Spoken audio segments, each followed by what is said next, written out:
ഇത് കമ്മ്യൂണിസ്റ്റുകാർക്ക് മാത്രമല്ല, എല്ലാവരുടെയും അനുഭവമല്ലേ. അത് മാറ്റണം, അനുവദിക്കൂല. ജനങ്ങളൊപ്പമുണ്ടെങ്കിൽ. നിങ്ങളുണ്ടാവോ? നിങ്ങളുണ്ടാവുമോ? നിങ്ങളുണ്ടാവുമെങ്കിൽ അത് മാറ്റും. ആരും ആരെയും അടിമകളാവരുത്.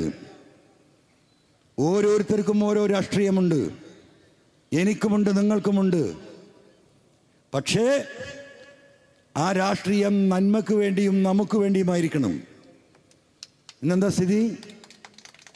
സ്ഥിതി? ആരാണ് ഓഫീസുകൾ കൈകാര്യം ചെയ്യുന്നത്? കോടീശ്വരന്മാരായ വില്ലേജ് ഓഫീസർമാരല്ലേ. വിജിലൻസാണ് ചെല്ലുമ്പോൾ 1 കോടി 2 കോടി അങ്ങോട്ട് വരുന്നത്. പാർട്ടി ഓഫീസിൽ അഴിമതി, പഞ്ചായത്തിലും മുനിസിപ്പാലിറ്റിയിലും പൈസ കൊടുക്കാതെ ഒന്നും നടക്കാത്ത സ്ഥിതി.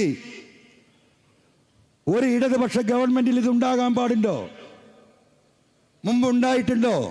കുറച്ചൊക്കെ നടക്കും. പണം കൊടുക്കാതെ ഒന്നും നടക്കില്ല. ചോദ്യം ചെയ്യാൻ ആരുമില്ല.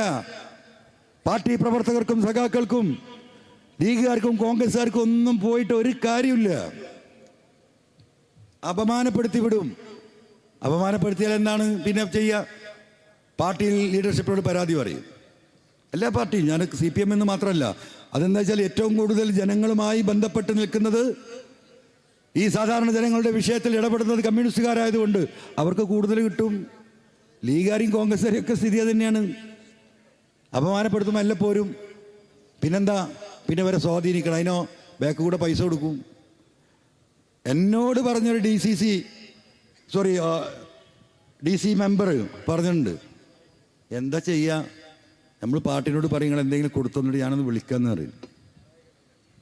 കമ്മ്യൂണിസ്റ്റ് പാർട്ടി എവിടെ എത്തി സഖാക്കളെ?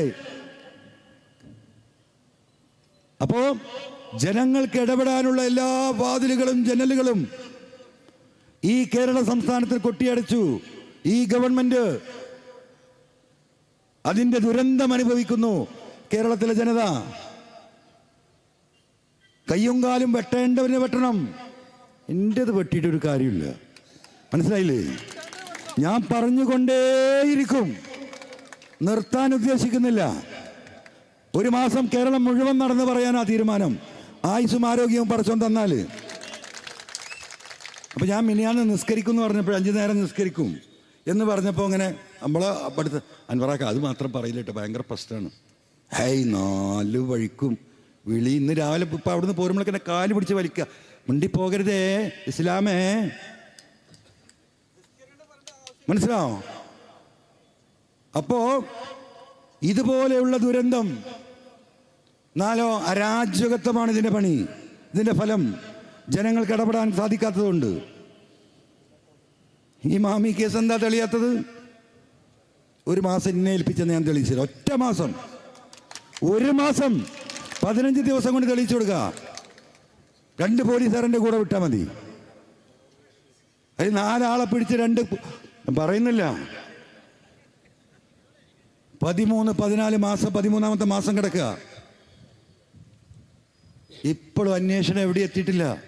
നാളെ അവിടെ വിശദീകരിക്കേണ്ട, അതുകൊണ്ട് ഇവിടെ സമയം കളയുന്നില്ല. ഇപ്പൊ പണി എന്താ അറിയാം നിങ്ങൾക്ക്? ഈ ADGPക്ക് ചുരുക്കി 2-3 മിനിറ്റിൽ അവസാനിപ്പിക്കാം. വെള്ളം കൊണ്ട് 2-3 മിനിറ്റിൽ അവസാനിപ്പിക്കാം. ഈ മാമി എന്ന് പറയുന്നത് ഇപ്പൊ നമുക്കെല്ലാവർക്കും പരിചയമാണ്. എടക്കര സുലൈമാൻ കേരളത്തിലെ ഒരുവിധം ഭൂമി സംബന്ധമായ എല്ലാവർക്കും അറിയും. നല്ല റിയൽ എസ്റ്റേറ്റ് ചെയ്യുന്ന ആളാണ്.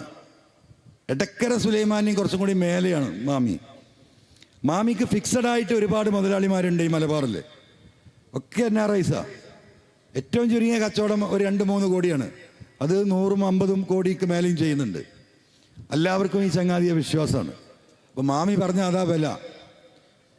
അപ്പോൾ ചിലർ